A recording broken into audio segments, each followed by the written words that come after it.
Humiliated in the will, the widow inherited only an abandoned land, but what she did changed everything. When Isabela Montero stood in the silent office of the family lawyer, she already knew she was not welcome.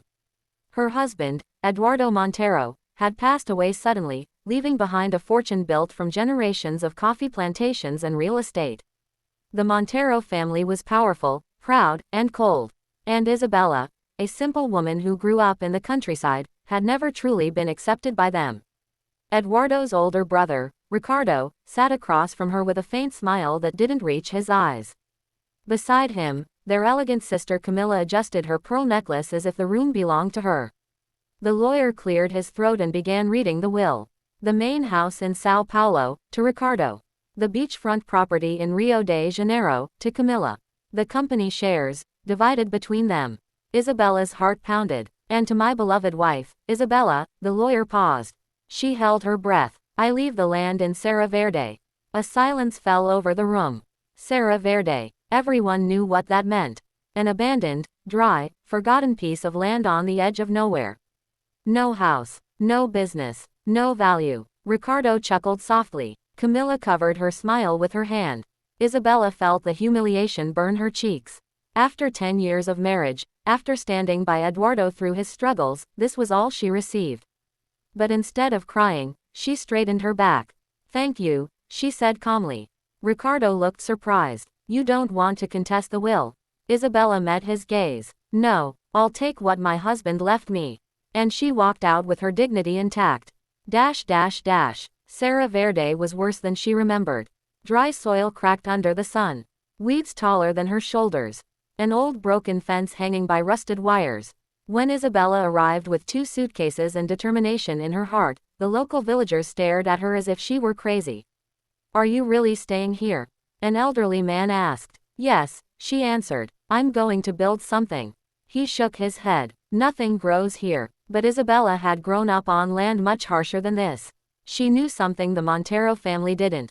Land is never truly useless, only misunderstood. For weeks, she worked alone. Cleaning, digging, studying the soil. At night, she read books about sustainable farming and irrigation methods. She sold the few pieces of jewelry she owned to buy tools and seeds. The first harvest failed. The second one barely survived. Her hands blistered. Her back ached. There were nights she cried quietly under the dim light of a lantern. But she refused to give up. Then she noticed something others had missed. The soil wasn't dead. It was just thirsty. After researching old maps, she discovered that decades ago, a natural water stream had passed beneath the land. It had been blocked over time. If she could reach it. It took months of exhausting work and help from 2 young villagers, Mateus and Livia, who believed in her dream. Together, they dug deeper than anyone thought possible. And one afternoon, when the sun was at its highest, the ground gave way. Water burst through the soil like a miracle. Clear, strong, alive. Isabela fell to her knees, laughing and crying at the same time. Serra Verde wasn't abandoned. It had been waiting. With water came life. Isabela didn't plant ordinary crops.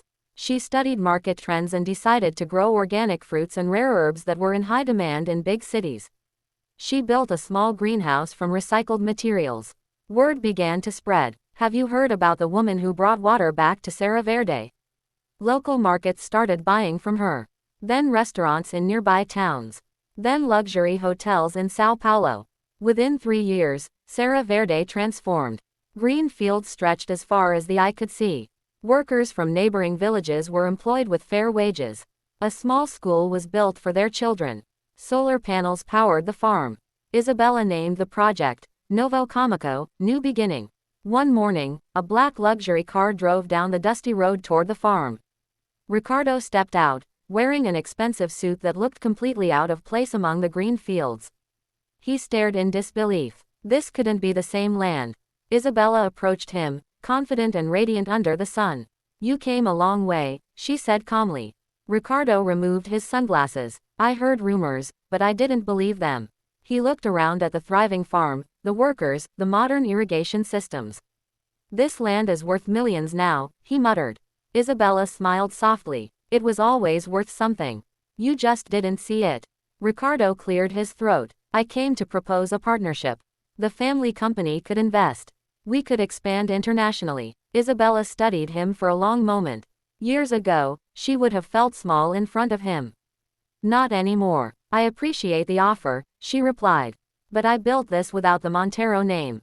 And I'll continue that way. For the first time, Ricardo had no answer. He left quietly. That evening, Isabela stood near the flowing water that had changed everything. She thought about the day of the will. The humiliation. The laughter. What they meant as an insult had become her greatest blessing. Eduardo's final gift had not been an act of cruelty. It had been a test. And she had passed it. Serra Verde became one of the most successful sustainable farms in the region. Universities visited to study her methods. Young entrepreneurs came seeking advice. She invested profits into community development, healthcare, and education. But her greatest achievement wasn't the money. It was proving that value doesn't come from what you're given, it comes from what you build.